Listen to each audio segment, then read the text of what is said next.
ఇప్పుడు మధ్యలో అంతా తగ్గిపోయినా 10 ఇయర్స్ నుంచి ఉన్న 1 ఇయర్ నుంచి ఎక్కువైంది. అదేదో ముందు నుంచే 1 ఇయర్ అని చెప్తే బాగుండేది కదండి.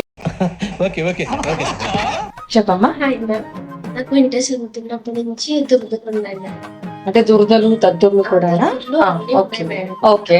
పెళ్ళైన తర్వాత తగ్గింది మేడం. తర్వాత బాబు పుట్టాక మళ్ళీ పెరిగింది మేడం. మళ్ళీ బాబు పుట్టాక మళ్ళీ ఇంకో బాబు. అయితే ఎప్పుడు ఇంటర్ చదువుకున్నావమ్మా? 2014. అంటే ఒక 10 ఇయర్స్ నుంచి ఉన్నదన్నమాట ఇష్యూ నీకు కంటిన్యూగా. ఓకే. మ్యారేజ్ అయ్యాక తగ్గిందన్న. ఇంతకు ఎప్పుడు మ్యారేజ్ అయింది? 21 లో మ్యారేజ్ అయింది.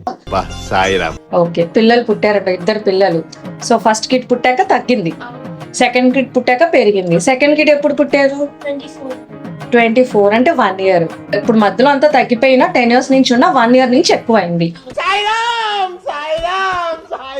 అదేదో ముందు నుంచే 1 ఇయర్ అని చెప్తే బాగుండేది కదండి. 10 ఇయర్స్ ముందు నుంచి ఉందని చెప్పి. ఇన్ని ప్రశ్నలు అడిగితే గానీ ఎన్ని ఇయర్స్ అని తెలియట్లేదు.